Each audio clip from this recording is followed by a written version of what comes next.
Student, my name is Jayesh Thakur, टीओ and सब private ITI और चंदखुरी ट्रेड इलेक्ट्रीशियन। ठीक है, जैसे कि हम लोग यहाँ तक पढ़ चुके थे, विद्युत क्षेत्र के पॉइंट तक हम लोग पढ़ चुके थे। ठीक है, संधारित्र का कार्य पढ़ लिया। आज हम लोग पढ़ेंगे आचालक के आधार पर हम लोग जो क्या क्या संधारित्र यहाँ पर लगाते हैं। जैसे होता है पेपर संधारित्र। इस संधारित्र मोमी कागज को अचालक पदार्थ के रूप में प्रयोग किया जाता है। इसका धारिता 2 माइक्रोफैराड होता है और ये 2000 वोल्ट तक के DC वोल्टेज पे कार्य करता है। वैसे तो जनरली हम लोग संधारित्र जो होता है वो DC में लगाते हैं, लेकिन AC में भी लगाते हैं, बट DC में सबसे ज़्यादा यूज़ होता है। DC में बहुत ज़्यादा इसका यूजेस होता है, लेकिन AC में हम लोग इसका यूज़ करते हैं। चीज़ है ना। तो याद रखना, पेपर संधारित्र, पेपर और कैपेसिटर बोलते हैं। इस प्रकार कैपेसिटर हम यहाँ पर लगाते हैं। ठीक है, माइका कैपेसिटर पतला टाइप का होता है ना।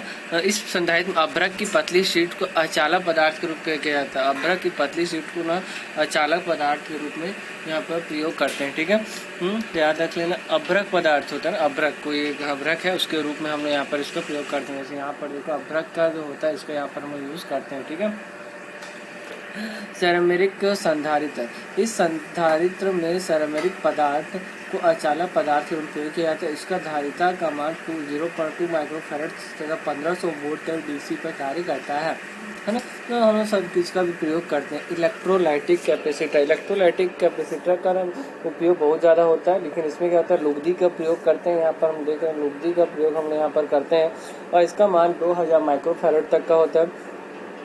ये हाईएस्ट DC 450 वोल्ट DC पर कार्य कर सकते हैं ना। हाईएस्ट 250 वोल्ट DC पर क्या होता है ना, 250 वोल्ट DC पर क्या करता है, ये कार्य करता है ना। ऑयल डाइलेक्ट्रिक संधारित्र में क्या होता है कि इस संधारित्र में खनिज तेल को अचालक के रूप में प्रयोग किया जाता है और इसे 1 माइक्रोफैराड होता है और 25,000 वोल्ट DC तक। तो याद रखना, ऑयल डाइलेक्ट्रिक संधारित्र या कैपेसिटर जो हम लोग बोलते हैं यहाँ पर, इसका यूज़ ना हम लोग 2500 वोल्ट तक का करते हैं और इसके अंदर जो हम लोग अचालक यूज़ करते हैं वो मिनरल्स ऑयल यूज़ करते हैं। ठीक है, तो मिनरल्स ऑयल के रूप में प्रयोग करते हैं। हम लोग ऐसे ही जानते हैं कि हमारे पास जितना भी जो जॉइंट का जो होता है वो 2 प्रकार का होता है, जैसे कि श्रेणी क्रम और समांतर क्रम, है ना। श्रेणी क्रम में हम लोग देखते हैं कि एक के बाद एक चीज़ों को लगाते हैं, समांतर क्रम में सभी चीज़ों को कॉमन जॉइंट करते हैं। तो हम देखते हैं कि संधारित्रों का श्रेणी क्रम में कैसे संयोजन किया जाता है वो देखते हैं। ठीक है, श्रेणी क्रम में जैसे हम निकालते हैं Q बराबर C भी होता है, तो चार्ज निकालते हैं, है ना। तो वोल्टेज निकालने के लिए V1 बराबर Q/C1, V2 बराबर Q/C2 और V3 बराबर Q/C3। क्योंकि इसमें क्या होता है, कैपेसिटर में चार्ज होता है, जैसे मैं आपको जूम करके दिखाता हूँ, है ना। कैपेसिटर में क्या होता है, चार्ज होता है और इस चार्ज में अलग अलग वोल्टेज होते हैं, अलग अलग प्लेट में अलग अलग होते हैं। क्योंकि हम जानते हैं कि जो श्रेणी क्रम होता है, श्रेणी क्रम में वोल्टेज का जो मान होता है वो क्या होता है, अलग अलग होता है। ठीक है ना। श्रेणी क्रम में वोल्टेज का मान जो होता है क्या अलग अलग होता है, इसका मान क्या होता है, अलग अलग होता है। ठीक है, ये चीज़ों को यहाँ पर याद रखना है। यहाँ पर देखो, यहाँ पर किस प्रकार किया जा रहा है, हम देखते हैं कि वोल्टेज को लिखते हैं, टोटल वोल्टेज क्या है, V1 + V2 + V3 है। V बराबर Q/C1 + Q/C2 + Q/Q3। ठीक है, तो याद रखना, V बराबर Q/Q1 + Q/Q2 + Q/Q3 C3 बोल सकते हैं। तो Q/C बराबर Q/C1 + Q/C2 + Q/C, यहाँ से कॉमन निकलेगा, तो यहाँ से कैपेसिटर का मान यहाँ से क्या होगा, निकलेगा। ठीक है, हाँ, यहाँ पर हमने सेम श्रेणी के संयोजित इस प्रकार का फॉर्मूला होता है, Q1/C बराबर 1/C1 + 1/C2 + 1/C3 + 1/Cn, यहाँ पर इसका मान होता है ना। तो सेम टू सेम अब क्या करते हैं, हमें संधारित्रों को संयोजन क्रम में जोड़ना। तो यहाँ पर क्या होगा, वोल्टेज तो बराबर होगा, परंतु धारा का मान क्या होगा, हमेशा भिन्न भिन्न होगा, जैसे हम लोगों ने पढ़ा था। ठीक है, तो सेम इसका फार्मूला क्या होगा, C बराबर C1 + C2 + C3 बराबर Cn हो जाता है। ठीक है ना। अब देखते हैं कि उपयोग का संधारित्र का उपयोग मोटर्स, पंखे आदि में किया जाता है, फ्रिज आदि में भी किया जाता है। संधारित्र का प्रयोग उच्च आवेशन के लिए DC परिपथों में, उच्च आवेशन के लिए क्या करते हैं हम लोग, DC परिपथों के लिए हम लोग क्या करते हैं यहाँ पर करते हैं। तो याद रखना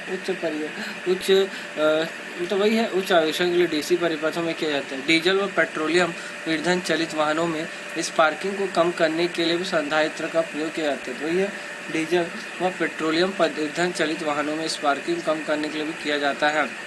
ट्यूबलाइट में स्टार्टिंग में होने वाले स्पार्किंग को कम करने के लिए भी संधारित्र, वही है, स्पार्किंग को कम करने के लिए भी इसमें क्या करते हैं।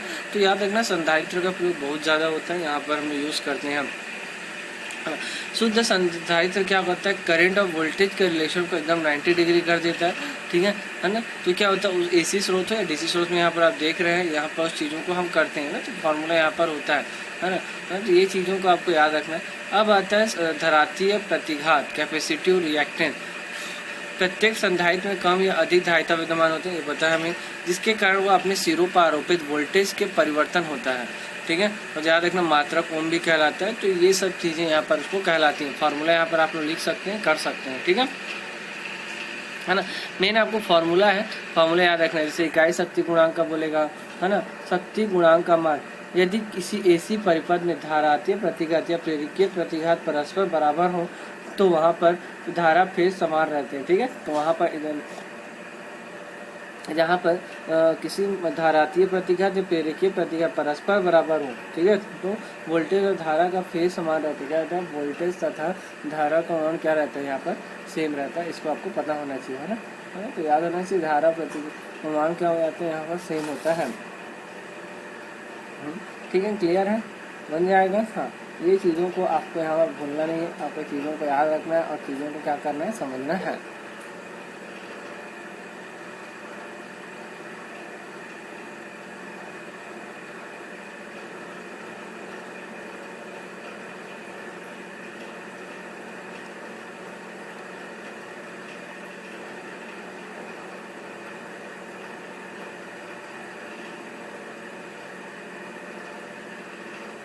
ठीक है।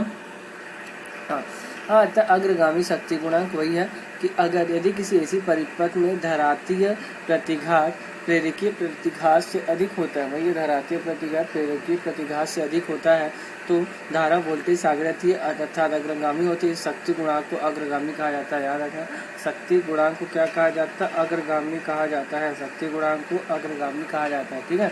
पश्चगामी शक्ति गुणांक, यदि किसी ऐसी परिपथ में धरातीय प्रतिघात प्रेरकीय प्रतिघात से कम हो तो धारा वोल्टेज से पिछड़ जाती है, पश्चगामी कहलाती है, लैगिंग कहलाती है। ये चीज़ें आप लोगों को यहाँ पर क्या होना चाहिए, पता होना चाहिए। शक्ति गुणांक का प्रभाव कहाँ कहाँ पड़ता है देख लेते हैं। जैसे कि परिपथ को प्रदान की गई शक्ति के लिए शक्ति गुणांक का मान घट जाने पर उस परिपथ की विद्युत धारा का मान बढ़ जाएगा। क्या हो जाएगा, विद्युत धारा का मान जो होता है ना, विद्युत धारा का मान क्या हो जाएगा, बढ़ जाएगा, जिसके कारण कॉपर लॉस मान बढ़ेगा, उपकरण की दक्षता घट जाएगी। तो शक्ति गुणांक का क्या होना चाहिए, घटना नहीं चाहिए, नहीं तो कॉपर लॉस होने के चांसेस यहाँ पर बने रहते हैं। अल्टरनेटर ट्रांसफार्मर लाइन वोल्टेज नियमन का बढ़ जाएगा, वही है क्या, अल्टरनेटर्स हैं, ट्रांसफार्मर्स हैं तथा लाइन का वोल्टेज बढ़ जाएगा, ठीक है। तो ये आपको यहाँ पर क्या होना चाहिए, पता होना चाहिए। विद्युत शक्ति की वास्तविक खपत अधिक होने लगेगी, जो एनर्जी मीटर द्वारा दर्शाई गई खपत से अधिक होगा, ठीक है। तो ये विद्युत शक्ति की वास्तविक खपत अधिक होने लगेगी ना, विद्युत शक्ति की वास्तविक खपत अधिक होने लगेगी, जो एनर्जी मीटर द्वारा दर्शाई गई खपत से अधिक होगी, है ना। उसकी क्षतिपूर्ति के लिए उद्योगों को दी जाने वाली विद्युत शक्ति की दर अधिक रखी जाती है। तो विद्युत शक्ति की दर क्या हो जाती है, यहाँ पर अधिक रखी जाती है। ये यहाँ पर हम देखते हैं। धारा का मान अधिक होने के कारण ट्रांसमिशन लाइन की तारों को मोटा करना पड़ता है, इसमें खर्च अधिक बढ़ जाएगा। तो ये कि ट्रांसमिशन का मान को यहाँ पर क्या करना पड़ेगा, अधिक रखना पड़ेगा। निम्न शक्ति गुणांक कारण ट्रांसफार्मर तथा ट्रांसमिशन लाइन ओवरलोड हो जाएंगी, है तो याद रखना, ओवरलोड यहाँ पर हो जाएंगी। तो ये सब चीज़ों को हमें बढ़ाने के लिए क्या करना पड़ेगा, पहले तो हमें क्या करें, संधारित्र को संयोजन क्रम में रखना पड़ेगा, है ना। पश्चगामी धारा के प्रभाव को निराकृत कर देता है और इस प्रकार शक्ति गुणांक का मान क्या हो जाता है, बढ़ जाता है। तो ये चीज़ें आप लोगों को यहाँ पर लाइन में समांतर में अति उत्तेजित तुल्यकालिक मोटर लगाना पड़ेगा, सिंक्रोनस मोटर लगाना पड़ेगा। इसका शक्ति गुणांक का मान क्या किया जा सके, समय समय पर हम लोग उसको बढ़ाया जा सके, है ना, बढ़ाया जा सके और निराकृत कर शक्ति गुणांक के मान बढ़ाने से विद्युत शक्ति प्रणाली के बड़े उद्देश्यों में अपनाई जाती है ना। जैसे उद्योगशाला में हम यहाँ पर करते हैं है ना। तो ये चीज़ों को याद रखना। अब हम देखते हैं एसी परिपथ एवं संबंधित वेक्टर संकल्पनाएं, ठीक है, सीढ़ी आरएल सर्किट, ठीक है। तो ये हम लोग कल पढ़ेंगे। आज का वीडियो यहीं पर। अगर आपको वीडियो अच्छा लगा हो तो लाइक करना, शेयर करना, और कुछ भी ना समझ में आए तो मुझे कमेंट करना। धन्यवाद।